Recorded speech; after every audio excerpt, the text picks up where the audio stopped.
बिहार की धरती पर, पटना की धरती पर आज दिन भर हमने बिहार के चुनाव के बारे में बात की, तमाम बड़े बड़े लीडरों से बात की।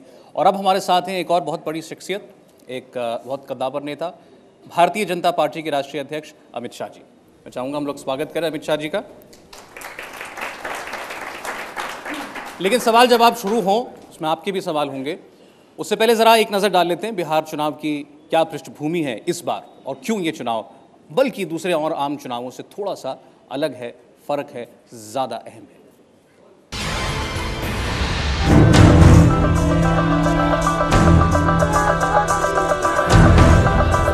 चुनावी मैनेजमेंट के माहिर अमित शाह अब की बार बिहार चुनाव के लिए बिसात बिछा चुके हैं। एक बार फिर अमित शाह को भरोसा प्रधानमंत्री नरेंद्र मोदी के करिश्मे पर है। सभी लोग मोदी जी के नेतृत्व में बिहार के विकास के लिए कटिबद्ध है और विजय के लिए विश्वास के साथ चुनाव के मैदान में। क्या नरेंद्र मोदी के दम पर बिहार में एनडीए सरकार बनेगी? इस सवाल के जवाब के लिए अमित शाह ने काफी जमीनी काम किया है। हाईटेक परिवर्तन रथ से हाईटेक चुनाव प्रचार में ताकत झोंकी है। दिल्ली चुनाव की हार से सबक लेकर बीजेपी बगैर मुख्यमंत्री के चेहरे के उतर रही है। अमित शाह ने जीतन राम मांझी को पाले में कर महादलित वोट बैंक का इंतजाम भी कर लिया है। अमित शाह प्रधानमंत्री नरेंद्र मोदी को पहला ओबीसी प्रधानमंत्री बताकर पिछड़ा कार्ड भी चल चुके हैं। सबसे ज्यादा ओबीसी मुख्यमंत्री अगर कोई पार्टी ने दिया है तो भारतीय जनता पार्टी ने दिया है, और सबसे पहला प्रधानमंत्री अगर देश को किसी ने दिया है तो वो भी भारतीय जनता पार्टी ने दिया। मतलब लालू यादव और नीतीश कुमार के महागठबंधन से टकराने के लिए अमित शाह ने भी बिहार चुनाव में जातियों का पूरा हिसाब रखा है। बावजूद इसके लालू यादव और नीतीश कुमार के महागठबंधन के पक्ष में जातीय समीकरण के आंकड़े हैं। ऐसे में महागठबंधन को जवाब देने के लिए बीजेपी पैकेज पॉलिटिक्स और विकास के भी बड़े बड़े दावे कर रही है। क्या बिहार में विकास और जात पात के समीकरणों के बीच तालमेल बनाने की सियासी बाजी के बाजीगर साबित होंगे अमित शाह? ये बड़ा सवाल है। और आइए अब सीधे कुछ सवाल जवाब लेते हैं अमित शाह जी से। अब जी, इस चुनाव में जो दो बड़े चेहरे नजर आ रहे हैं, आप बिहार में देखे होंगे, आप पटना में देखा होगा, या तो नीतीश कुमार का चेहरा होर्डिंग्स में दिखता है या प्रधानमंत्री का दिखता है। तो ये तो साफ है कि चेहरा कौन है दोनों तरफ से। ये है दिलचस्प है कि दोनों की छवि विकास पुरुष की है। नीतीश कुमार भी अपने आप को विकास पुरुष के तौर पर प्रोजेक्ट करते हैं और प्रधानमंत्री का विकास का नारा रहा है आम चुनाव से लेकर के। विकास की दो धाराओं में क्या फर्क देखते हैं आप, और कैसे चुनाव करे बिहार की जनता? देखिए, जहाँ तक विकास का सवाल है, भारतीय जनता पार्टी का और एनडीए का एक ट्रैक रिकॉर्ड है। जहाँ जहाँ भी भारतीय जनता पार्टी की या भारतीय जनता पार्टी के नेतृत्व में एनडीए की सरकार आई, वहाँ पर सच अर्थ में विकास हुआ है।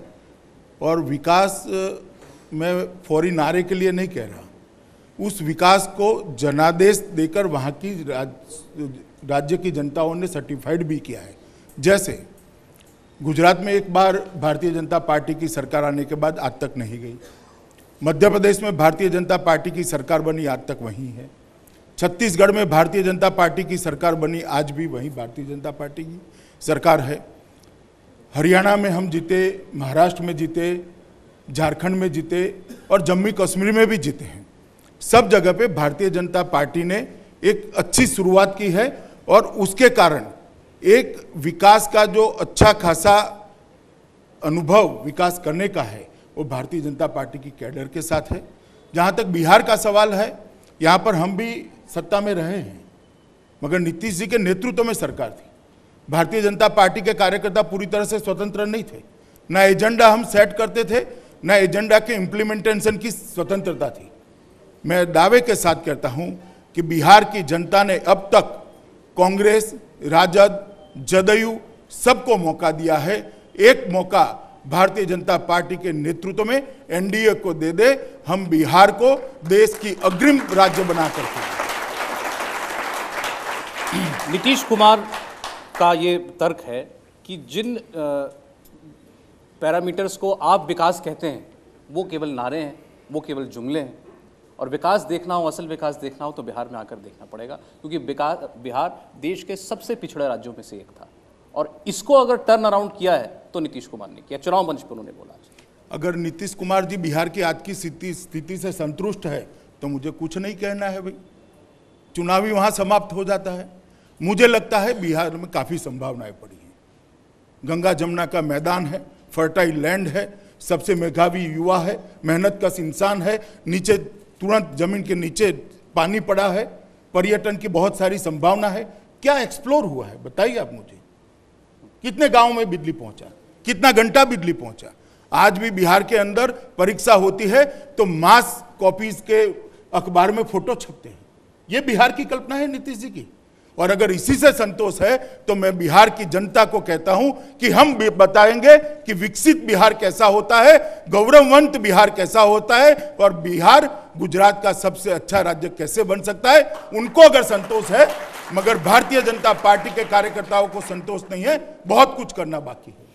आप इस प्रश्न के लिए जरूर तैयार रहते होंगे कि जब आप नीतीश कुमार के 10 साल के कार्यकाल में कोई त्रुटियां निकालते हैं तो सीधे आपसे पूछा जाएगा कि इसमें 7.5 साल आपकी भागीदारी थी। तो 10 साल में से 7.5 साल अच्छा काम हुआ और 2.5 साल बहुत खराब काम हुआ। आप ऐसा मानते हैं? देखिए, हमारी जो शासन प्रणाली है उसमें मुख्यमंत्री और प्रधानमंत्री का एक प्रमुख रोल होता है और उनकी निगरानी में सरकार चलती है। क्योंकि Bharatiya Janata party discipline party है और मेरी पार्टी के लगभग 90 विधायक नीतीश कुमार के साथ एकजुट होकर खड़े रहे, तभी जाकर थोड़ा बहुत जो विकास दिखाई पड़ता है हुआ है। जैसे ही भारतीय जनता पार्टी गठबंधन से अलग हुई, उसके बाद विकास का जो ग्राफ ऊपर जा रहा था वो औंधे मुंह गिर रहा है। चाहे वो लॉ एंड ऑर्डर की बात हो, जीडीपी की बात हो, कृषि विकास दर की बात हो, शिक्षा की बात हो, इंफ्रास्ट्रक्चर के डेवलपमेंट की बात हो या बजट घाटे की बात हो, हर जगह पे ये 2.5 साल का हिसाब किताब लेकर नीतीश कुमार जी आए। और मैं फिर से कह रहा हूं कि 10 साल में भी नेतृत्व उनका था। हमारी मंशा से, हमारे विजन से हम शासन नहीं कर पाए। एक बार भारतीय जनता पार्टी के हाथ में संपूर्ण बागडोर सौंप दी जाए, भारतीय जनता पार्टी के नेतृत्व में एनडीए की सरकार बने, तो हम बताएंगे कि विकास कैसा होता है। हमने कर दिखाए। हमारे शासन के राज्यों में 24 घंटा बिजली पहुंचाए। मैं पूछना चाहता हूं नीतीश कुमार जी को, आप पहुंचा पाए हैं क्या? हमारे शासन के राज्य में हर गांव का कनेक्टिविटी हुआ है। हर गांव में जितनी भी शालाएं हैं, हर कमरे के लिए शिक्षक और हर शिक्षक के लिए कमरा, इस सूत्र को हमने चरितार्थ कर बताया है। लाखों करोड़ों रुपए का इन्वेस्टमेंट आया है। बेरोजगार युवा आज अपनी कैरियर बनाने के लिए विश्व के धरातल पर विश्व के युवा से स्पर्धा कर बाहर निकला है। चाहे मध्य प्रदेश हो, चाहे गुजरात हो, चाहे छत्तीसगढ़ हो। मध्य प्रदेश और छत्तीसगढ़ भी एक जमाने में बीमारू राज्य माने जाते थे। हमने उसको बाहर निकाला है। हमने वहां 10 साल से भी कम समय में कर दिखा है। मुझे भरोसा है कि इस बार बिहार की जनता, मैं सोच समझ कर कह रहा हूं, जहां से मैं नहीं आने वाली है। इस बार एनडीए को ही अपना शासन का अधिकार देने वाली है। जी, मैं एक सूचना दर्शकों को देना चाहता हूं कि अगर आप अपने कुछ सवाल भेजना चाहते हैं अमित शाह जी के लिए, तो आप हमारे ज़रिए सवाल पूछ सकते हैं। ट्विटर को सहारा बनाइए, #चुनाव मंच पर अपना सवाल आप पोस्ट कीजिए और हम कोशिश करेंगे कि आपका सवाल हम इस सेशन में अमित शाह जी के सामने रख पाएँ। अब आपने जहाँ से बात ख़त्म की वहाँ से आगे बढ़ाता हूँ। ऐसे में क्या ये उचित नहीं है कि बिहार की जनता को ये मालूम अमित शाह जी की चुनाव जीतने की परिस्थिति में आप उनको कौन सा मुख्यमंत्री देने वाले हैं, कौन उनको उनके राज्य पर शासन करेगा, कौन वो शख्स होगा जो कि अगले 5 साल स्टेट का लीडर होगा? देखिए, जहाँ तक भारतीय जनता पार्टी का सवाल है, हमने तय किया है, हम किसी भी लीडर को प्रोजेक्ट कर नहीं लड़ रहे हैं। हमारा एक सामूहिक नेतृत्व है और हमारे हर नेता का अच्छा खासा परिचय बिहार की जनता को, और भारतीय जनता पार्टी की कार्यप्रणाली से भी बिहार की जनता भली भांति जानकारी रखती है। और मुझे भरोसा है कि हमारे सामूहिक नेतृत्व को बिहार की जनता का मैंडेट मिलेगा और देश भर में भारतीय जनता पार्टी की जितनी भी सरकार है, प्रधानमंत्री नरेंद्र मोदी जी के नेतृत्व में एकजुट होकर, एक मुश्त होकर, एक रास्ते पे चलकर देश के सरकार के साथ कदम मिलाकर सूबों का विकास करे, उसमें बिहार भी जुड़ जाएगा। एक इसमें अपवाद है, दिल्ली, वहाँ आपने चेहरा दिया था, नतीजे अपेक्षित नहीं आए। क्या ये उसके बाद दूध का जला छाछ भी फूक फूक कर पीता है, वो वाली बात है? क्या आप रिस्क नहीं लेना चाहते? ऐसा नहीं है भाई, हमने कई जगह चेहरे प्रोजेक्ट कर भी लड़ा है चुनाव, कई जगह पर नेतृत्व प्रोजेक्ट करे बगैर भी लड़े हैं। हम कई चुनाव जीते, कई चुनाव हारे हैं। हमारे लिए चुनाव हारना कोई नई बात नहीं है। ये कोई थंब रूल नहीं है आप कह रहे हैं पार्टी का कि ना, कोई थंब रूल नहीं है। सालों से आप जनसंघ के जमाने से देख लीजिए, कोई थंब रूल नहीं। कई बार नेता घोषित होता है, कई बार नहीं होता है। राज्य की और सांप्रत राजनीतिक परिस्थिति को देखकर हम निर्णय करते हैं। इसका आधार क्या होगा? क्योंकि अगर आप चुनाव जीतेंगे, आप मुख्यमंत्री तो बनाएंगे, क्या आधार होगा उस व्यक्ति के चयन का? अब वो मैं, आप ऐसा मानते हैं कि आपको मंच पर बता दूंगा, तो मुझे बहुत सरल व्यक्ति मानते हैं आप। चेहरा प्रधानमंत्री है, पोस्टर पर प्रधानमंत्री हैं, नारे प्रधानमंत्री के हैं, मंच पर प्रधानमंत्री हैं, रैलियां प्रधानमंत्री की हो रही हैं, बाकी सब सपोर्टिंग कास्ट में। तो अगर नतीजा अपेक्षित नहीं आए तो हार भी प्रधानमंत्री की होगी। अब आप सोचते रहिए, अपेक्षित नहीं आएगा। मुझे भरोसा है 2/3 बहुमत से भारतीय जनता पार्टी की सरकार बनेगी। मैं फिर इस सवाल पर मैं फिर कोशिश करता हूँ, काल्पनिक हाइपोथेटिकल सही, लेकिन देखिए भैया, मैं कल्पनाओं में रहने वाला व्यक्ति नहीं हूँ, धरातल पर रहता हूँ। मेरा बिहार में दौरा हुआ है, बिहार के कार्यकर्ताओं से और जनता से मेरा अच्छा खासा संपर्क हुआ है। मुझे भरोसा है भारतीय जनता पार्टी एक बड़े मार्जिन से उसके नेतृत्व में एनडीए की सरकार बनने जा रही है। लेकिन नतीजे के विकल्प तो दो ही हैं, हार या जीत। या तो हार होगी या जीत अभी होगी। तो चुनाव काफी आगे निकल चुका, एक ही विकल्प है, जीत। आप आश्वस्त हैं? हाँ, आश्वस्त हूं मैं। भारतीय जनता पार्टी बहुत बड़े मार्जिन से सरकार बनाने जा रही है। इस इतना आश्वस्त होने के पीछे क्या वजह है? क्योंकि चर्चाएं ये हैं कि आपके सारे विरोधी एक हो गए, लालू नीतीश एक हो गए, तो कोई भी एक हो सकता है। इतना बड़ा उन्होंने गठजोड़ कर लिया, सारी जातियों का समीकरण जो है वो गड़बड़ा दिया आपके लिए, तब भी आप इतने आश्वस्त हैं। देखिए, लालू जी और नीतीश जी एकत्रित आए हैं, वो भी हमारे जीतने का बहुत बड़ा कारण है। मैंने मेरे जीवन में, राजनीतिक जीवन में 15 साल की उम्र से सामाजिक राजनीतिक कार्यकर्ता रहा हूं। मेरे राजनीतिक जीवन में ऐसा नीनैतिक गठबंधन मैंने अभी तक नहीं देखा। 20 साल तक जिस लालू को आप खिलाफत करते करते करते बिहार की जनता का मैंडेट पाते रहे, क्योंकि अब सत्ता चाहिए, तो लालू जी अचानक ही अच्छे हो गए। जिस जंगल राज का नारा नीतीश जी ने बिहार की जनता को कहा था कि जंगल राज से मुक्ति मिलानी है, लेनी है, तो एनडीए को चुनिए, अब कह रहे जंगल राज कहाँ था। अब नीतीश जी को मुझे मालूम नहीं कौन सा ऐनक लगा है, अभी अभी बदला है उन्होंने, मगर उनको जंगल राज दिखाई नहीं पड़ता है। मगर बिहार की जनता को निश्चित जंगल राज याद भी है और आज भी दिखाई पड़ता है, और उसी पर फैसला होने वाला है। आज चुनाव मंच पर दिन में नीतीश कुमार जी भी आए, उनसे सवाल हुआ तो उन्होंने कहा कि मैंने तो इससे आगे बढ़ के भी कहा था, मैंने तो आतंक राज कहा था और मैं उससे मुंह नहीं चुराता, मैंने कहा था।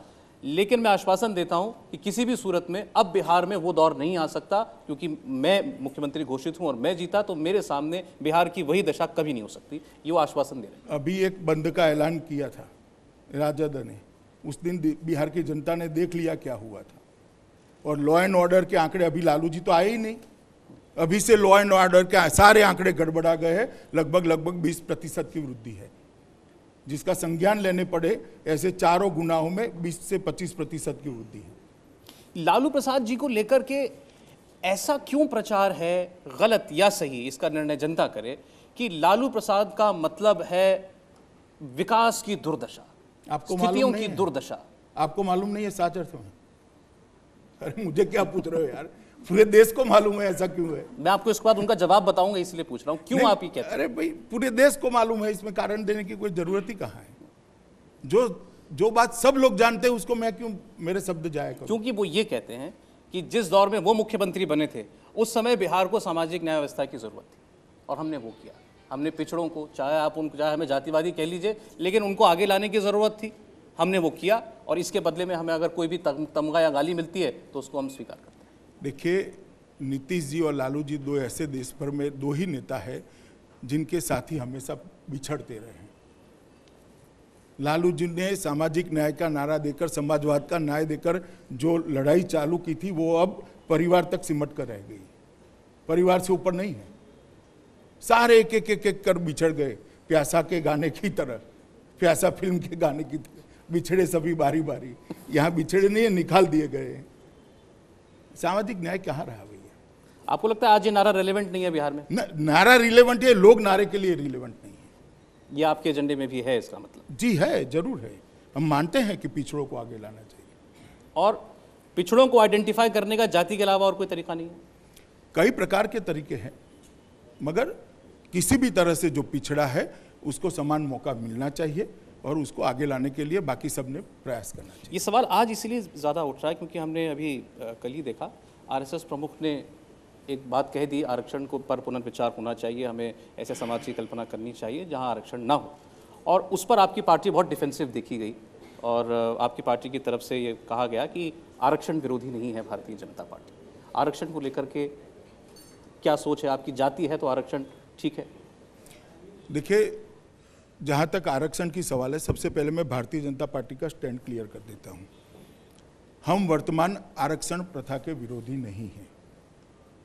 हम इसमें पुनर्विचार की कोई ज़रूरत अभी नहीं देखते हैं, मगर आर्थिक रूप से पिछड़े रह गए लोगों के लिए भी कोई सुझाव उनको आगे ले जाने का आता है तो उसका स्वागत है। ये भारतीय जनता पार्टी का स्टैंड है और आज से नहीं है, ये हमारा घोषित स्टैंड भारतीय जनता पार्टी की स्थापना और पूर्व में जनसंघ के समय से है। और जहाँ तक सम्माननीय भागवत जी का सवाल है, उन्होंने भी, संघ ने भी कल क्लैरिफाई कर दिया है कि उन्होंने कभी नहीं कहा कि वर्तमान आरक्षण प्रथा पर पुनर्विचार होना चाहिए। उनका इतना ही कहना था कि आरक्षण करने के बाद भी अगर समाज में कुछ लोग पिछड़े रह गए हैं तो उनकी चिंता करनी चाहिए। क्योंकि लालू यादव ने इसको अब मुद्दा बना लिया है, आज इस मंच पर भी और तमाम जगहों पर वो ये कह रहे हैं कि बीजेपी आरक्षण विरोधी है और बीजेपी आएगी तो आरक्षण खत्म करेगी। चलिए, मैं पार्टी का अध्यक्ष हूं, मैंने कह दिया हमारा स्टैंड क्या है, अब तो सवाल नहीं रहता।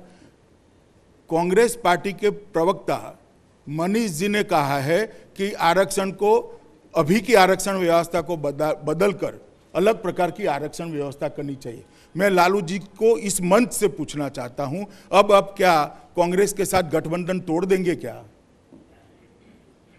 वो जवाब दे उसका, नीतीश जी जवाब दे। कांग्रेस के राष्ट्रीय प्रवक्ता ने कहा है, मनीष उन्होंने कहा है कि आरक्षण की अभी की व्यवस्था ठीक नहीं, उसको बदलना चाहिए। अब क्या करेंगे दोनों नेता, जदयू और राजद का? कल जरा स्पष्टता करनी चाहिए बिहार की जनता के सामने। मैंने तो स्पष्ट कर दिया कि भारतीय जनता पार्टी मानती है कि अभी की आरक्षण व्यवस्था में बदलाव की जरूरत नहीं है और हम इसकी पुनर्विचारणा के पक्षधर नहीं है। मैंने स्पष्ट कर दिया, बात समाप्त हो गई। भारतीय जनता पार्टी का कोई स्टेटमेंट भी नहीं आया था, मगर कांग्रेस का स्टेटमेंट आज भी अखबारों में छपा पड़ा है। अब राजद और जदयू को तय करना है कि कांग्रेस के साथ चुनाव में जाएंगे या नहीं जाएंगे। जाति, आरक्षण और विकास, जाति और आरक्षण एक तरफ, विकास एक तरफ, इसमें से आरक्षण को भी हटा दीजिए क्योंकि आरक्षण पर आपने अपना स्टैंड क्लियर कर दिया। लोगों का मानना है कि जाति और विकास ये दोनों विरोधाभासी चीजें हैं, या तो आप जातियों के आधार पर चुनाव लड़ लीजिए या विकास के आधार पर चुनाव जाति के आधार पर लड़ने में भारतीय जनता पार्टी नहीं मानती और आरक्षण जाति के विषय जाति को नहीं दिया जाता। मुझे मालूम नहीं आपका आरक्षण पर कितना अभ्यास है। एक ब्रैकेट बनाया है हमारे संविधान ने, ओबीसी, अदर बैकवर्ड क्लास, एक ब्रैकेट है, इसमें कई सारी जातियां हैं, कोई एक जाति नहीं है। उनको आइडेंटिफाई करने का पहले मुझे सुन लीजिए। दलित तो कई सारी जातियां हैं, उनको दलित के ब्रैकेट में रखा है। ट्राइबल्स, देश भर के पहाड़ों में, वनों में फैले पड़ी है कई सारी जातियां, उनको ट्राइबल के ब्रैकेट में रखा है। ये जातिवादी बात नहीं है। जो पिछड़े रह चुके हैं उनका ब्रैकेट बनाकर उनको आगे लाने की एक व्यवस्था है और उसका चुनाव से कोई लेन देन नहीं है। आप पहले समझ लीजिए, हम जाति के आधार पर चुनाव लड़ना नहीं चाहते, हम विकास के आधार पर चुनाव लड़ना चाहते हैं। मगर जवाब तो यूपीए के नेताओं ने देना पड़ेगा, जो तीनों इकट्ठा होकर लड़ रहे हैं कि प्रधानमंत्री नरेंद्र मोदी जी ने 1,25,000 करोड़ का पैकेज और 40,000 रुपयों की एक अन्य सहायता की, मतलब 1,65,000 करोड़ रुपया, जो बिहार के 3 साल के बजट के बरोबर है। विकास के बजट की बात करूं, मैं तनख्वाह वनख्वाह की बात नहीं करता, विकास के बजट की। इतनी बड़ी राशि देने के बाद भी बिहार के नेताओं को धन्यवाद के 2 शब्द कहने की बजाय अहंकार से ये कहेंगे कि हम बिहार का विकास हमारे बूते पर करेंगे, बिहार के मुख्य बूते पर करेंगे। मैं नहीं मानता कि ये नेता बिहार को विकसित राज्य बना सकते हैं। कोई मदद करता है तो आभार कहकर उसका स्वागत करना चाहिए और धन्यवाद देना चाहिए। ये पैकेज पर बहुत सी बातें कही गई हैं, मैं इस पर आता हूँ, लेकिन अभी जो विषय चल रहा था इस पर एक मेरा आखिरी सवाल है। अमित शाह जी, क्या आप ये कहना चाहते हैं कि आपकी पार्टी चुनाव में टिकट देते हुए, चुनाव में गठबंधन करते हुए कभी जातियों का गणित नहीं देखती है? कभी नहीं देखती कि मैंने कितने राजपूतों को टिकट दिया, कितने भूमिहारों को टिकट दिया, कितने ओबीसी को टिकट दिया, कितने ईबीसी को टिकट दिया? हमने तो कभी नहीं देखा भाई, हम तो हर सीट का चर्चा करते, विनेबिलिटी की चर्चा करके नाम तय करते, आप लोग योग बनाकर दिखा देते हो। उस विनेबिलिटी में जाति नहीं होती? जी नहीं। अब पैकेज की बात, ये 1,25,000 करोड़ का पैकेज जो प्रधानमंत्री ने घोषित किया था, इस पर सीधा पलटवार हुआ 2 घंटे बाद नीतीश कुमार की तरफ से कि ये पैकेज सरासर झूठ का पुलिंदा है और इसमें से 1,08,000 करोड़ पुरानी घोषित योजनाओं के तहत उसके मद में मिलने वाला पैसा है। ये पैसा कब मिलेगा, किस मैकेनिज्म से मिलेगा, कितने वर्षों में मिलेगा, इसको रिलीज कौन करेगा, क्या इसमें से कोई हिस्सेदारी राज्य सरकार की भी है, इस पर कोई क्लैरिटी नहीं है और ये प्रधानमंत्री की एक और जुमलेबाजी का उदाहरण है। सबसे पहले मैं जवाब देता हूं उनकी बात का, मगर सबसे पहले मैं ये पूछना चाहता हूं कि वो कांग्रेस को साथ लेकर बिहार का चुनाव लड़ने जा रहे हैं। 10 साल में यूपीए की सरकार ने बिहार के लिए क्या किया, उसका हिसाब एक बार बिहार की जनता को वो दे दे, बाद में हमें सवाल पूछे। हमारे तो अभी 5 साल खत्म नहीं हुए, फिर भी हमने 1,25,000 करोड़ का पैकेज और 40,000 करोड़ रुपया को फिर से रिन्यू किया है, मतलब 1,65,000 करोड़ रुपया। कौन देगा? तो भारत सरकार देगी। राज्य सरकार का हिस्सा होगा या नहीं होगा, योजना के मुताबिक होगा, मगर ये 1,25,000 करोड़ रुपया भारत सरकार देने वाली है। और कब देगी? आपकी जितनी तैयारी होगी उसके हिसाब से इतना पैसा जल्दी मिल जाएगा, मगर दुर्भाग्य से, नीतीश कुमार जी के दुर्भाग्य से, उनके पास ज़्यादा समय नहीं है। पैकेज का इम्प्लीमेंटेशन भी भारतीय जनता पार्टी का मुख्यमंत्री ही करने जाएगा। इसके जवाब में वो लिया है 2,70,000 करोड़ रुपए की स्कीम्स का ऐलान। उन्होंने कहा कि आप अगर पैकेज की बात है तो 1.25 लाख करोड़ क्यों, 2,70,000 करोड़ क्यों? देखिए भैया, हम तो, हमारे आए हुए अभी 15 महीने हुए हैं, हमने 15 महीने में ये चीज़ें बिहार की जनता के सामने रखी हैं और बिहार के विकास के लिए मैं इसको मदद भी नहीं मानता। देश की सरकार की फर्ज है कि जो सूबा विकास की दौड़ में थोड़ा पीछे रह गया है उसको आगे ले जाने के लिए एक पैकेज देना ठीक है, मगर मैं इतना ही पूछना चाहता हूं, ये 2,17,000 करोड़ रुपया ये 10 साल तक क्यों पैकेज नहीं दिया गया? चुनाव के 3 महीने पहले पैकेज देने का मतलब क्या है? कोड ऑफ कंडक्ट आ गया, क्या मतलब है इस चीज का? और 10 साल तक क्यों नहीं दिया? क्योंकि मोदी जी ने एक पैकेज 1,65,000 करोड़ रुपए का दिया, तो बिहार की जनता को भ्रमित करने के लिए, मतदाताओं को भ्रमित करने के लिए 2,25,000 करोड़ का आंकड़ा डिक्लेयर कर दिया। अब कोड ऑफ कंडक्ट आ गया। अब मैं पूछना चाहता हूं, कैसे खर्च हो गए, कहां से लाएंगे, बजट कितना है आपका? ये आपने नीतीश कुमार जी को पूछना चाहिए था। एक सवाल ट्विटर से अभी हमने दर्शकों को सुझाव दिया था, तो एक सवाल आपके लिए आया है और ये जीतने के बाद की परिस्थिति में एक सवाल पूछ रहे हैं। प्रभात कुमार जी बनारस से पूछ रहे हैं, वो पूछ रहे हैं कि क्या आप बिहार की जनता को ये आश्वासन दे सकते हैं कि आप उन्हें नरेंद्र मोदी जैसी शख्सियत का मुख्यमंत्री दे पाएंगे? देखिए, हर व्यक्ति का शख्सियत और काम करने का तरीका अलग अलग होता है, मगर भारतीय जनता पार्टी एक डिसिप्लिन फोर्स है और हमने एक कार्य संस्कृति बनाई है सरकारें चलाने की, जनता के विकास की सपने को पूरा करने की, इनकी विकास की इच्छाओं की पूर्ति करने की। वो कार्य संस्कृति से ही बिहार की सरकार चलेगी और अन्य राज्य की तरह बिहार भी 24 घंटा बिजली पाएगा, हर गांव में अच्छी स्कूल होगी, हर गांव में स्वास्थ्य की सुविधाएं होगी, इन्वेस्टमेंट भी आएगा, कनेक्टिविटी भी होगी, कृषि का विकास भी होगा और रोजगारी भी होगी और लॉ एंड ऑर्डर अच्छा होगा। ये मैं निश्चित रूप से कहना चाहता हूँ। हमने आरजेडी यानी लालू यादव की बात कर ली, हमने नीतीश कुमार की बात कर ली, कांग्रेस की बात छूट गई क्योंकि कांग्रेस भी इस बार ठीक ठाक सीटों पर चुनाव लड़ रही है बिहार में। आपको कांग्रेस की बिल्कुल परवाह नहीं है कि कांग्रेस कुछ अच्छा कर पाएगी, नहीं कर पाएगी? अरे भैया, मैं तो मानता हूँ कांग्रेस राष्ट्रीय पार्टी है अभी तक। हालांकि अभी 5 चुनाव हुए, इसमें एक जगह तीसरी जगह पर, एक जगह चौथी जगह पर, एक जगह तीसरी जगह पर, एक जगह ही नहीं रही, ऐसा परिणाम आया है, मगर फिर भी राष्ट्रीय पार्टी है। उन्होंने तय कर लिया कि हमारे नेता का भाषण सबसे पहले होगा, उसके बाद में लालू और नीतीश का होगा। उनकी जगह तो उन्होंने ही तय कर ली कि कांग्रेस की जगह क्या है बिहार में। मैंने तय नहीं करी है, स्वयं कांग्रेस अध्यक्ष ने तय कर लिया कि नहीं, पहले मुझे भाषण देना चाहिए क्योंकि ये 2 बड़े दल हैं। मैंने तो नहीं करा। लेकिन राहुल गांधी जब से छुट्टी से वापस आए हैं एक नए तेवर में दिखाई दे रहे हैं और लगातार सिंगल फोकस है उनका प्रधानमंत्री के ऊपर। कभी सूट बूट की सरकार कह देते हैं, कभी वो जुमलेबाजी पर आ जाते हैं, कभी वो कहते हैं कि गरीबों से कोई नाता ही नहीं है सरकार का, उद्योगपतियों की सरकार है, आपकी ज़मीन ले लेंगे। यहीं बिहार में भी आ गए तो सबसे पहले कहेंगे लाओ अपनी ज़मीन लाओ। वो तो राहुल जी ने मांगी है ना, आप मुझे क्यों पूछ रहे हैं? राहुल जी कह रहे हैं कि ये अगर बीजेपी जीत गई तो ये होगा, ये निशाना प्रधानमंत्री पे। देखिए, आज़ादी के 68 साल में कांग्रेस के शासन में अंग्रेजों के बनाए हुए कानून से जितनी भूमि का अधिग्रहण हुआ है, मैं दावे से कह सकता हूं, एक अभ्यासु राजनीतिक विद्यार्थी के नाते अगले 150 साल में नहीं होने वाला। पहले राहुल गांधी 68 साल में देश भर के किसानों की जो जमीन भूमि अधिग्रहित की गई अंग्रेजों के कायदे से, इसका हिसाब किताब दे जरा। और सूट बूट के नारे पे मैं नहीं कहना चाहता, उन्होंने अभी अभी पहनना बंद किया है। बिहार चुनाव में एक और फैक्टर जो इस बार काम कर रहा है वो ये कि आप या आपके बारे में कह रहे हैं लोग, क्योंकि आप इतने मंझे हुए राजनीति के जानकार भी हैं और स्ट्रेटेजिस्ट हैं चुनाव के, खास तौर पर आपकी ख्याति है इस बारे में कि आपने अपनी टीम जितनी मजबूत की वो तो की, आपने कई बी टीम भी खड़ी कर दी बहुत शातिर तरीके से। उसमें लोग ओवैसी का नाम ले लेते हैं, उसमें मुलायम सिंह जी का नाम ले लेते हैं, उसमें पप्पू यादव का नाम ले लेते हैं। ये सारे वो लोग हैं जो अब चुनाव में कूद गए हैं, जिनकी अपेक्षा थी कि शायद ये दूसरी तरफ जाएंगे, लेकिन अब उनका नुकसान करेंगे और आपका फायदा करेंगे, और ये सोच समझकर बीजेपी ने किया है।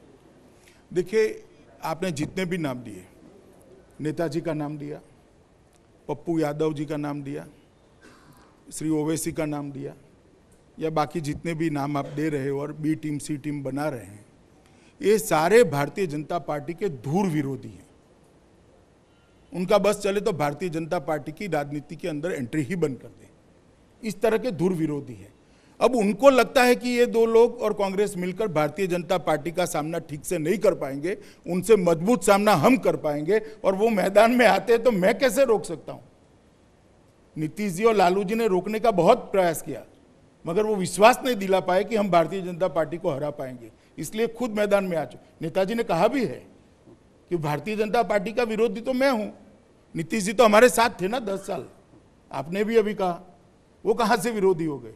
तो नेताजी खुद आ गए।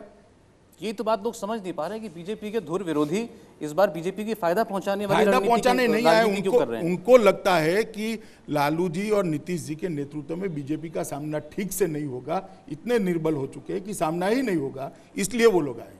अच्छा ठीक है, लेकिन ये आप मानते हैं कि उससे आपको कोई ना कोई लाभ होगा? देखिए भाई, मैं नफा नुकसान के आधार पर चुनाव लड़ने में विश्वास करने वाला कार्यकर्ता नहीं हूँ। मेरी पार्टी की विचारधारा है, मेरी पार्टी की कार्य संस्कृति है, और मेरी पार्टी का एक मजबूत कैडर है। इस कैडर के भरोसे पे, मेरी विचारधारा और मेरी कार्य संस्कृति के आधार पर हम जनता के बीच में जाएंगे। जनता जो फैसला करेंगे उसको स्वीकार करेंगे। आपकी पार्टी का कैडर भी है और आरएसएस का कैडर भी है? हाँ हाँ, स्वाभाविक रूप से आरएसएस का कैडर भी बिहार में अच्छा है। तो दोनों से आपको मदद मिलने वाली। कुछ सवाल हम ले लेते हैं अब, हमारे कुछ सहयोगी हैं जी। वीरेश, पहले वीरेश पूछे।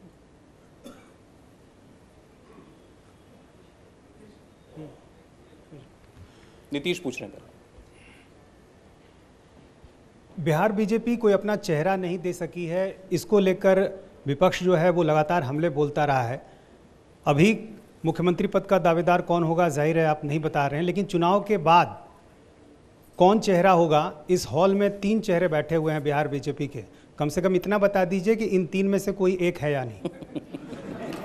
देखिए, मैं आपके सवाल के जवाब में एक सवाल पूछना चाहता हूं कि हमारे विपक्ष में जो चुनाव लड़ रहे हैं उनका मुद्दा चेहरा है या बिहार का विकास है? अगर बिहार का विकास है तो बिहार के विकास के मुद्दे बिहार की जनता के सामने रखे और 2-2 हाथ कर ले हमसे। लेकिन यदि कामयाबी नहीं मिलती है, थोड़ी देर के लिए मान लें, तो क्या आपको लगता है कि ये नरेंद्र मोदी भैया, मैं के जर्नलिस्ट नेतृत्व पर नहीं सवाल हूं। होगा? सुनो, मैं जर्नलिस्ट नहीं हूं, मैं राजनेता हूं। निश्चित रूप से कामयाबी मिलने जा रही है, मुझे दिखाई पड़ता है। वीरेश। अमित जी, आप लोग विकास के नाम पर चुनाव लड़ रहे हैं और हमेशा कहते हैं कि जो जातीयता है बिहार के लिए बहुत घातक है, उसने बर्बाद कर दिया। लेकिन जो टिकट वितरण है बीजेपी का, उसमें जातीय संतुलन साधने की पूरी कोशिश की गई है। तो ये आप लोगों की नहीं लगता कि कथनी और करनी दोनों में अंतर है? नहीं तो आपका ये कहना है कि एक ही जाति को टिकट दें? आप क्या कहना चाहते हैं? एक ही जाति को टिकट दें? जातीय स्वाभाविक रूप से बिहार की जनता का प्रतिनिधित्व अगर बिहार असेंबली करने जा रही है तो जिस एरिया में जो जाति की बहुलता होगी वहां से हमारे कार्यकर्ता प्रमुख तौर पर उभर कर आएंगे। वही जिला पंचायत के सदस्य बनेंगे, वही पंच सरपंच बनेंगे और वही आगे आकर राजनीति में एमएलए बनेंगे। टिकट वितरण को देखकर साफ लगता है कि जातीय समीकरण साधने की कोशिश की गई और आप में आरजेडी जेडीयू में कोई अंतर नहीं। आप कंफ्यूज मत हो। भारतीय जनता पार्टी कभी जाति के आधार पर वोट नहीं मांगती है। हम जातिवाद की राजनीति नहीं करते। इसका मतलब ये नहीं कि हमारे यहाँ एक ही जाति के प्रत्याशी आ जाएंगे। जिस तरह से लालू जी भाषण कर रहे हैं, हमारा कोई नेता भाषण ना कर सकता है ना करेगा। अजीत अंजुम। अमित शाह जी, एक सवाल मेरा है कि आपने कई राज्यों में आपने जीत की बात की और जाहिर है महाराष्ट्र, हरियाणा और बाकी राज्यों में जो चुनाव हुए वहाँ बीजेपी को जीत मिली, लोकसभा चुनाव के पहले भी, लोकसभा चुनाव के बाद भी। लेकिन दिल्ली में स्ट्रेटजी क्या हुई कि बीजेपी 70 सीटों में 3 सीटों पर बीजेपी की जीत हुई, बाकी सीटों पर हार हुई। अब सवाल उठता है, उस हार से सबक लेकर अमित शाह क्या अपनी रणनीति में कोई बदलाव कर रहे हैं बिहार में, क्योंकि एक हार पीछे है और सामने चुनाव है? देखिए अंजुम जी, पहले मैं आपको ये बता दूं कि कोई भी दो राज्यों की चुनावी रणनीति एक नहीं हो सकती। आप ऐसा मानते हैं कि दिल्ली में जो रणनीति है वो यही लगेगी, महाराष्ट्र में है वो यही लगेगी, तो एक बार बैठेगा, मैं समझा दूंगा चुनाव कैसे होते हैं। स्वाभाविक रूप से आपके लिए नई बात है, मगर मैं आराम से समझाऊंगा। एक राज्य की स्ट्रेटेजी दूसरे राज्य में कभी अप्लाई नहीं होती भैया, उसको बदलना ही पड़ना है। हार हो या जीत हो, बदलना ही पड़ता है। सामने कौन लड़ रहा है, राज्य की स्थिति क्या है, एजेंडा क्या है, जनता की अपेक्षा क्या है और हमारे कार्यकर्ताओं की स्ट्रेंथ क्या है, संगठन की स्ट्रेंथ क्या है, ये सब मिलाकर तो रणनीति बनती है। नहीं, लेकिन इसमें एक दूसरा सवाल इससे जुड़ा हुआ कि हार से कई बार आदमी सबक लेता है। जाहिर है उस हार से कुछ सबक लिया होगा आपने, क्योंकि आप स्ट्रेटजिस्ट हैं। तो उस सबक के हिसाब से कोर्स करेक्शन करता है आदमी कि कहाँ चूक हुई और उसके बाद हम रणनीति बदलते हैं। नहीं नहीं, मेरी पार्टी हर हार से सबक लेती है। इसीलिए तो 2 सीट पर हम रह गए थे, वहां से पूर्ण बहुमत लेकर आज भारतीय जनता पार्टी की सरकार। हम हार से शर्म नहीं खाते हैं, हार से सबक भी लेते हैं। पार्टी में जो सुधार करना होता है वो सुधार भी करते हैं और इसकी ना हमें शर्म है ना रखनी चाहिए। मेरा कार्यकर्ता हमेशा बदलाव को स्वीकार करता है और नई दिशा लेकर आगे बढ़ता है। एक और सवाल है कि इस बार जब टिकट वितरण हो रहा था, जीतन राम मांझी नए पार्टनर एनडीए के थे और जिस ढंग से 4-5 दिन तक तस्वीरें हमने देखी कि जीतन राम मांझी से कभी बीजेपी के नेताओं की मुलाकात हो रही है, कभी बिहार भवन से मिलने उनके पास अनंत कुमार और भूपेंद्र यादव जा रहे हैं और तमाम तस्वीरें आती रही। लगा कि 4-5 दिन रूठने मनाने, 20, 22, 26, 25 के बीच चीज़ें उलझती रही। तो लगा नहीं कि इस बार बीजेपी के लिए बिहार का दाव इतना अहम था कि जो जीतन राम मांझी नीतीश कुमार से अलग होकर, बागी होकर अचानक नेता बने और बीजेपी के करीब आए, उन जीतन राम मांझी को साथ लाने के लिए बीजेपी को 5-7 दिन तक साधना पड़ा और बहुत तरह की मशक्कत करनी पड़ी। देखिए, आपके देखने का नजरिया है, साथियों का सम्मान करना राजनीति में कोई बुरी बात नहीं है, मगर आपको ये सारी उठापटक दिखाई पड़ती है। ये सब करने के बाद हमने हमारी सूची तो घोषित कर दी ना, आपने देखी होगी। जी देखिए, लालू और नीतीश आज तक सूची घोषित नहीं कर सके। आपने उनको ये सवाल क्यों नहीं पूछा, ये मुझे आपको पूछना है। उनसे बहुत सवाल, हमारे लिए ही सवाल है आपके पास। उनसे मैंने बहुत सवाल। अरे भैया पूछो तो कि आपकी सूची क्यों घोषित नहीं हुई। अंजुम जी, आपके पास हमारे लिए ही सवाल है।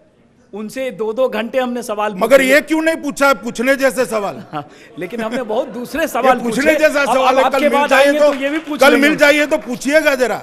अब आएंगे तो उनसे ये भी भैया, आपके सवाल आपकी साइड भी दिखाते हैं और आपकी मंशा भी दिखाते हैं, इतना एक्सपोज मत होइए। अच्छा अमित जी, मेरा एक सवाल है। जितने भी चुनाव हुए, शत्रुघ्न सिन्हा स्टार प्रचारक होते थे। आज की तारीख में ना किसी पोस्टर में उनका चेहरा दिख रहा, ना कहीं उनके नाम का जिक्र आ रहा, ना कहीं आपकी पार्टी के नेता उनके नाम की चर्चा करते हैं। तो ऐसा क्या हो गया, ऐसी क्या बात हो गई, इतने बेगाने क्यों हो गए शत्रुघ्न सिन्हा? अभी हमारी स्टार प्रचारकों की सूची जाना बाकी, आप देखिएगा बाद में। नहीं, तमाम नेता यहाँ बैठे नहीं, आप स्टार प्रचारक कह रहे हैं इसलिए मैं कह रहा हूँ, उसके 40 नेताओं की सूची आनी है, अभी आई नहीं है। झारखंड के मुख्यमंत्री आए यहाँ, तमाम लोग हैं, वो यहाँ के सांसद हैं लेकिन यहाँ नहीं है। कहीं लगता नहीं है कि नहीं, आप मुझे क्यों पूछ रहे हैं, मगर उनको पूछिए भाई क्यों नहीं है। नहीं आपकी आपका एड्रेस ही गलत है। एड्रेस गलत है भैया आपका, मैं तो हूं यहाँ।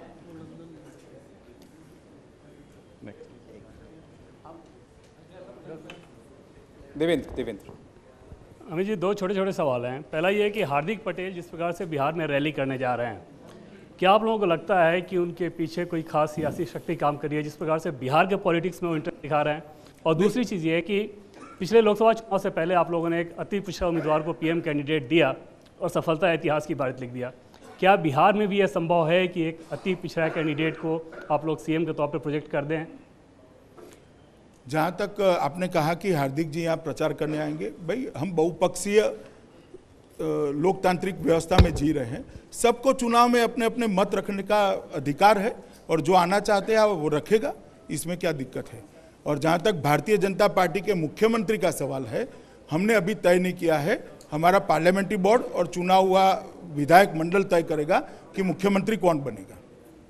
अमित जी, मेरा एक सवाल है आपसे कि आपकी पार्टी भारतीय जनता पार्टी बहुत ही अनुशासित पार्टी मानी जाती रही है, लेकिन इस बार जब चुनाव के और टिकट का उम्मीदवारी की घोषणा हुई है, आपके पार्टी के बड़े बड़े लीडर्स जो हैं वो छोड़ दिए हैं पार्टी। साथ ही आपकी पार्टी में भी जो लोग थे अपने परिवार के टिकट के लिए ही पार्टी से विद्रोह किए।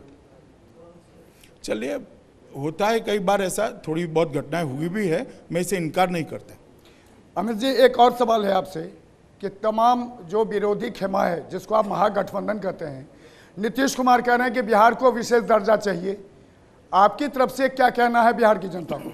अब मैं इतना ही कहना चाहता हूं नीतीश कुमार जी को, देश के सामने और बिहार के सामने स्पष्ट कर दे विशेष दर्जे से कितना रुपया मिलेगा बिहार को विकास के लिए। और आप भी तो पूछिए जरा, 1,25,000 करोड़ से अगर एक पैसा भी ज्यादा मिलता है तो हम सहमत हैं। विशेष दर्जा की जितनों को मिला है, किसी को भी 10,000 करोड़ से ज्यादा पैसा नहीं मिला है। 10,000 करोड़ रुपया से बिहार की जनता में भ्रांति फैलाना नीतीश जी बंद करे। एक राज्य ऐसा बता दे जो विशेष दर्जा प्राप्त है जिसको 10,000 करोड़ से ज्यादा सहायता मिली है। और एनडीए की सरकार ने 1,25,000 करोड़ रुपए का पैकेज बिहार के विकास के लिए बिहार की सरकार को दिया है। मगर शब्दों के भ्रम में बिहार की जनता को अगर भरमाना चाहते हैं तो इस बार ऐसा नहीं होगा। लेकिन 1,25,000 करोड़ जब आपने दिया तब उसके लिए पूरा नीतीश कुमार ने आपको ये सामने ला दिया कि वो पैसे कहां से दिए हैं। अरे भाई, ये नीतीश जी ने कहा है। आप सरकार में आरटीआई है, सब बाकी सारी इंफॉर्मेशन है, जाकर लगाइए आरटीआई, आपको सब जवाब मिल जाएंगे। ये लेकिन एक बात आज बहुत से लोगों ने कही, आपकी पार्टी की तरफ से भी जो लोग आए थे, कि अब बिहार को एक ऐसी सरकार की ज़रूरत है जो केंद्र के साथ बहुत अच्छा तालमेल बैठा करके काम करे। एक सहयोग होना चाहिए राज्य की और केंद्र की सरकार में। इससे कुछ लोगों ने यह आशय निकाला, मैसेज ऐसा भी गया कि अगर मान लीजिए फर्ज कीजिए इस बार महागठबंधन की सरकार आ गई तो क्या केंद्र की सरकार उनके साथ सहयोग नहीं करेगी? सवाल, महागठबंधन की सरकार आ गई तो केंद्र की सरकार सहयोग करेगी या नहीं करेगी ये नहीं है। महागठबंधन के नेताओं की मानसिकता यह है कि केंद्र के साथ कन्फर्ट करना और सहायता न लेना, केंद्र का सहयोग न लेना, तो कैसे गाड़ी आगे बढ़ेगी? आप सहयोग देना चाहते हैं, वो लेना नहीं चाहते। पैकेज में ही देख लीजिए, उन्होंने कहा बिहार अपने आप खड़ा हो जाएगा। अरे भैया, तो खड़ा कर देना चाहिए था। मानसिकता केंद्र सरकार का सवाल नहीं है, मानसिकता महागठबंधन के नेताओं की है कि केंद्र को सहयोग न करना राजनीतिक कारणों से। अगर यह मानसिकता है तो महागठबंधन की सरकार बिहार में विकास नहीं कर सकती। और इसीलिए जो हमारे कार्यकर्ताओं ने कहा, बहुत अच्छा कहा है और सोच समझ कर कहा है, एक ऐसी सरकार चाहिए जिसमें अहंकार न हो। बिहार की सरकार की, बिहार की जनता का विकास ये प्रायोरिटी हो, ऐसी सरकार चाहिए। और इस पैकेज का इस चुनाव से कोई रिश्ता नहीं है। चुनाव आने वाले हैं इसलिए पैकेज अनाउंस हुआ। देखिए, आप जैसे नीतीश जी कहते हैं कि हमने ये किया वो किया, वो चुनाव में माहौल बनाएगा या नहीं बनाएगा? स्वाभाविक रूप से बनाएगा। जो सरकारें केंद्र की हो या राज्य की जो काम करती है वो जनता के सामने आते ही है। एक सवाल सामने से। अमित जी, मैं आपसे सवाल करना चाहती हूँ, जब भी चुनाव का समय आता है तो जाति समीकरण और आरक्षण की बात होती है, जबकि इस धरती पे ऊपर से 2 ही जाति के लोग आए हैं, एक स्त्री जाति और एक पुरुष जाति। तो जब भी जाति समीकरण की बात हो तो महिलाओं को जब भी इलेक्शन के समय बिल्कुल साइड कर दिया जाता है। महिलाओं को बहुत मुश्किल से कोई महिलाएं आगे बढ़ पाती हैं, जबकि बहुत सारी महिलाएं हैं जो आना चाहती हैं और नहीं आ पाती हैं। और महिला प्रताड़न पे इतना ज़्यादा एक्ट बन गया है। समझ गए मैडम, आप लालू जी और नेताजी को समझा दीजिए 50% रिजर्वेशन का कानून कल पारित हो जाएगा। हाँ, हमारी पार्टी तो तैयारी है। मैं तो कहूंगी कि सिर्फ लालू जी और नेताजी को समझाना है। सभी पार्टियों को कम से कम तो 35% आरक्षण महिलाओं को देना ही चाहिए चुनाव में, तभी हम लोग पार्लियामेंट और विधानसभा जाएं और तभी महिलाओं का प्रताड़न समाप्त हो सकेगा और महिलाओं का समस्याओं का निदान हो पाएगा। जी, थैंक यू। जी अजीत है कि उत्तर प्रदेश में जब चुनाव हो रहे थे, लोकसभा चुनाव, और उसके पहले मुलायम सिंह यादव बहुत बिटर भाषण दे रहे थे प्रधानमंत्री मोदी के खिलाफ और बहुत तीखे तल्ख आरोप भी लगा रहे थे मुलायम सिंह यादव। और प्रधानमंत्री नरेंद्र मोदी ने भी उस समय प्रधानमंत्री नहीं थे, उन्होंने भी अपने कैंपेन में बहुत तल्खी दिखाई और 56 इंच के सीने की भी बात उत्तर प्रदेश में हुई। लेकिन बीते कुछ दिनों से देख रहे हैं प्रधानमंत्री मोदी भी मुलायम सिंह की तारीफ कर रहे हैं, मुलायम सिंह भी 1-2 बार उन्होंने भी तारीफ की। ये सॉफ्ट हार्टेड जो हुए हैं अगर प्रधानमंत्री मोदी और मुलायम सिंह, इसके बीच कोई राज है क्या? नहीं, प्रधानमंत्री जी मोदी जी ने मुलायम सिंह जी की तारीफ की है, इसका आपका एनालिसिस ठीक नहीं अंजुम जी। उन्होंने ऐसा कहा था कि मुलायम जी हमारी पार्टी के धुर विरोधी हैं, मेरे भी प्रमुख विरोधी हैं, वैचारिक विरोधी है, मगर संसद चलने में उन्होंने सहयोग दिया, वो अभिनंदनीय है। और मैं मानता हूं संसद चलाने में सहयोग देना चाहिए सभी पॉलिटिकल पार्टियों ने। इतनी सीमित बात थी। चूंकि यहाँ बिहार में चुनाव हो रहा है, मुलायम सिंह यादव ने भी एक मोर्चा बनाया, इसलिए उसको दूसरे नज़रिए से भी लोग देख रहे हैं। लेकिन उससे जुड़ा हुआ एक छोटा सा और सवाल है कि एक मोर्चा बना मुलायम सिंह का जिसमें पप्पू यादव भी हैं और भी लोग हैं। पप्पू यादव कह रहे बीजेपी के कुछ नेताओं से उनकी मुलाकात हुई है, शायद आपसे भी हुई है। अब क्या आप कह सकते हैं कि चुनाव के बाद पप्पू यादव को कितने भी नंबर आए, 2 आए, 4 आए, 5 आए, और किसी सिचुएशन में बीजेपी पप्पू यादव की मदद लेगी या नहीं लेगी उनकी छवि को देखते हुए? देखिए, भारतीय जनता पार्टी को पूरा भरोसा है कि भारतीय जनता पार्टी के नेतृत्व में एनडीए की 2/3 बहुमत से ज्यादा सीटों के साथ सरकार बनने जा रही है। किसी की मदद का सवाल ही नहीं। कोई और सवाल है पीछे?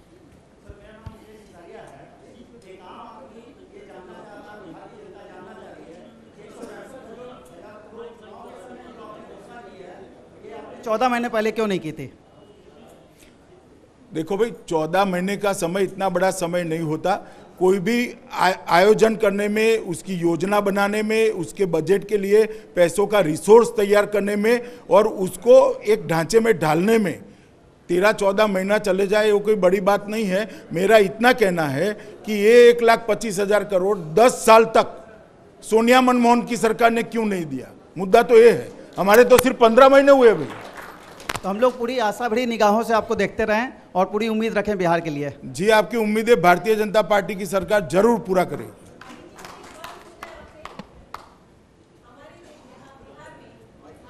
मैडम, माइक के बगैर कोई फायदा नहीं, आपका सवाल जाएगा नहीं। माइक के बगैर आपका सवाल समझ में नहीं आएगा, जो सुन रहे टीवी पे उनको नहीं समझ में आएगा। अमित जी, मेरा सवाल है आपसे कि आज से 10 साल पहले हम लोग अपने बच्चों को सुबह स्कूल छोड़ने में भी डरते थे, लेकिन उसमें तो बहुत सुधार आया है और आज हम लोग सड़कों पे आराम से चलते हैं। हम महिलाएं जो हैं निडर होकर चलती हैं, हमारे बच्चे स्कूल जाते हैं आराम से। उसके बावजूद भी बहुत सारी चीज़ें ऐसी हैं, क्योंकि नीतीश जी ने बहुत अच्छा काम किया है, हम उनकी सराहना करते हैं। माननीय नीतीश जी का आज भी हम गुणगान करते हैं इस बात के लिए। और कुछ बातें ऐसी हैं जो कि केवल पेपर में तो बहुत सारी बातें हैं, लेकिन हकीकत में वो है नहीं। तो क्या आपकी सरकार बनेगी तो हम उम्मीद करें कि वो काम पूरे होंगे? जैसे कि हमारी महिलाएं आज भी जो गांव में स्कूल में जाती हैं, वो सुबह जाती हैं और दिन भर पानी नहीं पीती है डर के मारे, क्योंकि उनको जो है वॉशरूम की कोई सुविधा नहीं है और उसके चलते उनको जो है किडनी की प्रॉब्लम हो गई है, बहुत सारी प्रॉब्लम्स हो गई हैं और इतने डर के वो रहती हैं। और बहुत सारी महिलाएं जो है उनका, मैं आप चाहें तो नाम गिनवा सकती हूँ, इनकी इतनी प्रॉब्लम्स हैं। तो हम आपसे उम्मीद करें कि ये सारी प्रॉब्लम्स हमारी सॉल्व होंगी। हाँ जी।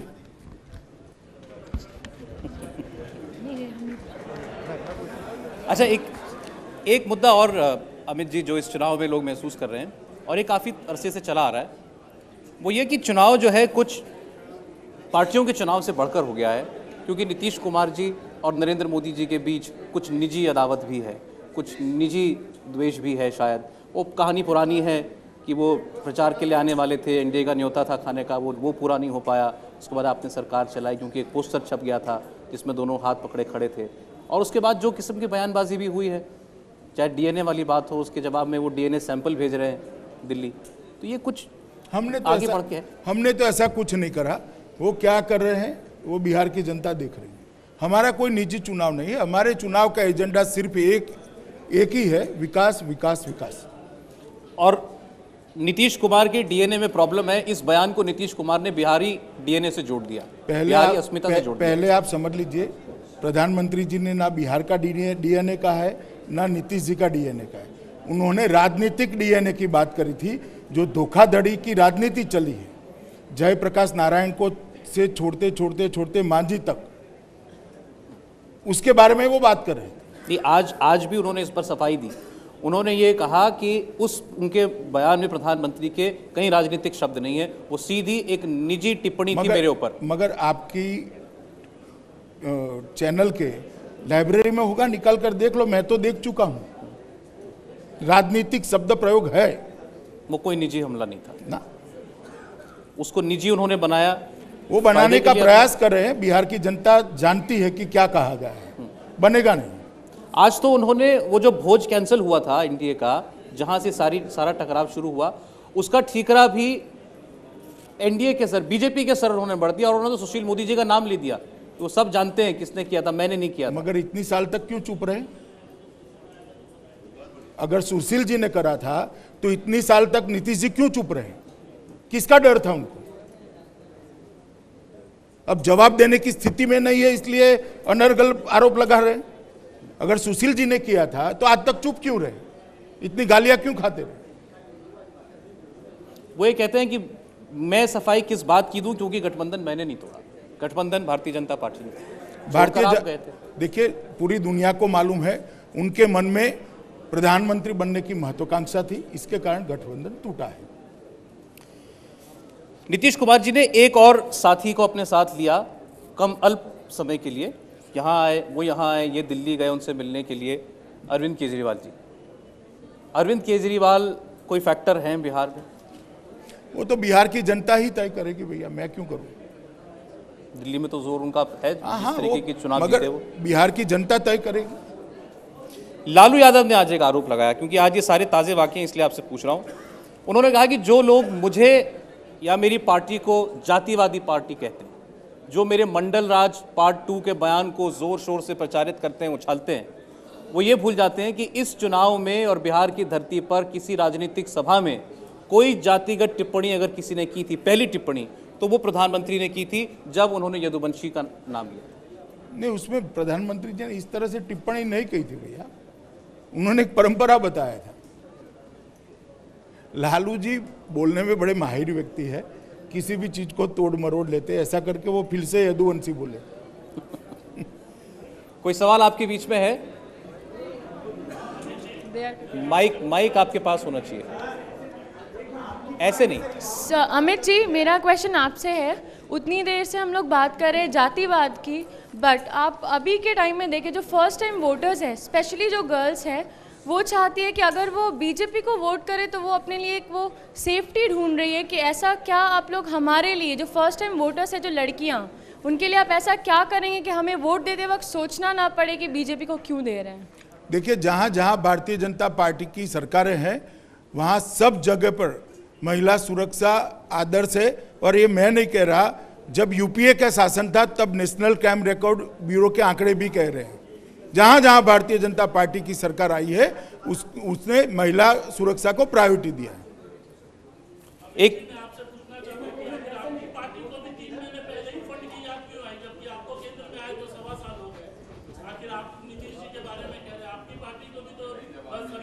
जवाब दे दिया भैया, कहीं और गुम थे तुम, मैंने दे दिया जवाब। ऐसे प्रश्न ना पूछो, उसका कोई औचित्य नहीं है। माइक जब तक आपके पास नहीं होगा उस सवाल का कोई मतलब नहीं है। एक सवाल ट्विटर से आया था, मैं थोड़ी देर पहले आया था, मैं आपसे पूछना भूल गया। शरद प्रताप सिंह पूछ रहे हैं बिहार के युवाओं की एक मजबूरी है और एक समस्या है, रोज़गार के लिए उनको प्रदेश छोड़कर, अपना घर छोड़कर बाहर जाना पड़ता है। माइग्रेंट्स के लिए, ऐसे माइग्रेंट युवाओं के लिए आप क्या करें? नहीं, स्वाभाविक रूप से जब बिहार में विकास होगा और हम कहते हैं कि सबसे ज़्यादा प्रायोरिटी रोजगारी को देना चाहिए, शिक्षा को देना चाहिए, ऑटोमेटिकली माइग्रेशन रुकेगा। बिहार में इंडस्ट्री न आने का कोई कारण नहीं है, बिहार में कृषि न बढ़ने का कोई कारण नहीं है। दुनिया भर की, देश भर की सबसे ज़्यादा धरोहर अगर कोई एक राज्य में है, बिहार में है। पर्यटन न बढ़ने का कोई कारण नहीं है, मगर किसी ने उसका आयोजन नहीं किया है और ठीक ढंग से चीज़ों को इकट्ठा नहीं किया गया। अगर एक अच्छे ढंग से सरकार चलती है, एक अच्छे नेतृत्व में सरकार चलती है, डिसिप्लिन सरकार चलती है, तो मैं निश्चित रूप से मानता हूं कि बिहार से पलायन की समस्या रुक सकती है। ये भी आज सवाल उठाया गया और ये मुझे अगर ठीक याद है तो लालू जी ने सवाल उठाया था कि गुजरात पहले से समृद्ध राज्य था, कलकत्ता के पास भी पोर्ट है, बंगाल के पास भी पोर्ट है, गुजरात में भी पोर्ट है, बिहार लैंडलॉक्ड स्टेट है और हमारे पास जो खनिज थे वो भी झारखंड ले गया। बिहार पर यह तोहमत क्यों कि तुम गरीब हो? बार बार बिहार को उसकी गरीबी का एहसास क्यों दिलाया जाता है? उसकी मजबूरी क्यों नहीं देखी जाती? हमने उनको कभी, भारतीय जनता पार्टी के किसी भी नेता ने बिहार को गरीब नहीं कहा है। हमने ये कहा है कि यहाँ अव्यवस्था है, यहाँ शासन ठीक नहीं, और ये वास्तविकता है, पूरी दुनिया जानती है। जी, एक और जो कि ये भी ताज़ा मामला है, आज ये सवाल हमसे बहुत आम लोगों ने भी पूछे और ये सवाल नीतीश जी और लालू जी ने भी उठाए। महाराष्ट्र में आपकी सरकार है, वहाँ जो ऑटो वालों के परमिट के लिए मराठी भाषा जानना अनिवार्य किया गया है, उसके बारे में बहुत से सवाल थे, क्योंकि उसमें बिहार से आए हुए, उत्तर प्रदेश से आए हुए बहुत से लोग रोज़गार पाते हैं, उनकी आजीविका सीधे सीधे उससे इफेक्ट होती है। अच्छा कि आपने सवाल पूछ लिया। मैं इंडिया टीवी के माध्यम से बिहार की जनता को बताना चाहता हूँ कि सरासर झूठ है कि भारतीय जनता पार्टी के नेतृत्व में जो सरकार वहाँ चल रही है, इसने कानून किया है। ये कानून 1988 में कांग्रेस की सरकार ने किया था, जो लालू जी के पार्टनर है यहाँ पर, और लालू जी के गठबंधन का हिस्सा कांग्रेस है। वो कांग्रेस सरकार ने कानून किया था।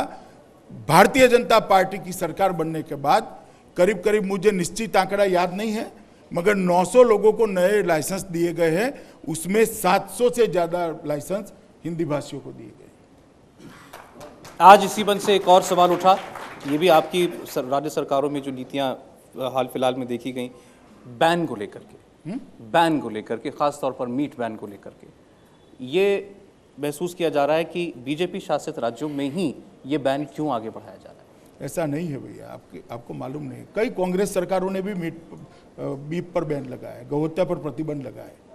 सबसे पहले मध्य प्रदेश ने लगाया, कांग्रेस की सरकार थी वहाँ पर। और हमारे संविधान की जो एडवाइस है, संविधान के हमारे लक्ष्य रखे, उसमें भी गौहत्या पर प्रतिबंध है। आपको वो मालूम होना चाहिए, ये गैर संवैधानिक बात नहीं है। आज का समाज आपको लगता है कि इसको स्वीकार करेगा? और क्या ये ठीक है एक उभरते भारत के लिए, नौजवानों की संख्या बढ़ रही है, हाँ, तो बैन अपने आप में आपको लगता है कि ठीक है या नहीं है, वो देश की जनता को तय करने दीजिए। हम जनसंघ से लेकर आज तक कहते रहे हैं कि भारतीय जनता पार्टी मानती है कि गौहत्या पर प्रतिबंध होना चाहिए। मैं गौहत्या की बात नहीं कर रहा था, मैंने जैसे जो मीट सेल की बात हो गई, अब जैसे महाराष्ट्र में हुआ, वो एक निश्चित समय के लिए है, जैन समाज की भावनाओं को सम्मान करने के लिए। और ये भी हमारी सरकार ने शुरू नहीं किया है, कांग्रेस की सरकार से चलता है, 17 साल से चलता है। आज भी कर्नाटक की कांग्रेस की सरकार ने लगाया है। आप सवाल कांग्रेस को नहीं पूछोगे, यही बैन कर्नाटक की कांग्रेस की सरकार ने लगा चुकी है 2 दिन पहले। लेकिन शिवसेना कहती है कि आपने मुंबई में बसे गुजरात, शिवसेना छोड़ो ना, मैं इंडिया टीवी को पूछना चाहता हूं कि कर्नाटक की कांग्रेस सरकार ने ये बैन लगाया पर्यूषण के त्योहार पर, आप कांग्रेस को ये सवाल क्यों नहीं पूछ रहे भैया? कांग्रेस से भी पूछा जाएगा, क्योंकि आपके सहयोगी पूछो ना, मगर मैं तो राह देखता हूं, हर रोज टीवी देखता हूं, कोई पूछ ले जरा। आप लोग पूछते ही नहीं हो, सिर्फ भारतीय जनता पार्टी पर ही प्यार है। आपने उनको भी तो पूछना चाहिए या नहीं पूछना चाहिए? बिल्कुल। और ये जो महाराष्ट्र का सर्कुलर है, वो भी कांग्रेस के समय में शुरू हुआ है, भारतीय जनता पार्टी की सरकार ने नहीं किया है। आप ये समझ लीजिए। आप अब इस सेशन को हम ख़त्म करने वाले हैं थोड़ी देर में, बस 1-8 मिनट का ही समय और है। अगर आप बिहार की वोटर्स से, बिहार की जनता से कुछ कहना चाहें आखिर में। मैं बिहार की जनता को निश्चित रूप से कहना चाहता हूं कि देश के कई राज्य विकास की दौड़ में बहुत आगे निकल चुके हैं। बिहार के युवा में मेधा है, प्रतिभा है, क्षमता है विश्व के युवान के साथ स्पर्धा करने की, विश्व के युवान के साथ स्पर्धा कर विश्व भर की संपत्ति को बिहार में लाने की। एक अनुकूल माहौल चाहिए, एक अच्छी सरकार चाहिए, कानून और व्यवस्था अच्छी चाहिए और विकास एक विजन के साथ करने वाला शासन चाहिए। आपने आज तक जदयू, राजद, कांग्रेस सबको एक मौका दिया है। भारतीय जनता पार्टी के अध्यक्ष के नाते मेरा आपसे करबद्ध निवेदन है कि इस बार आपके मत पर भारतीय जनता पार्टी का अधिकार है। एक मौका भारतीय जनता पार्टी को दे दिए, हम अच्छी एनडीए की सरकार आपको देने जा रहे हैं। धन्यवाद। 8 तारीख को साफ हो जाएगा कि किसकी बातों में बिहार की जनता ने सच्चाई कितनी पाई है। बहुत बहुत शुक्रिया आप सबका। एक बार फिर हम धन्यवाद करेंगे अमित शाह जी का। बहुत बहुत धन्यवाद। चलिए।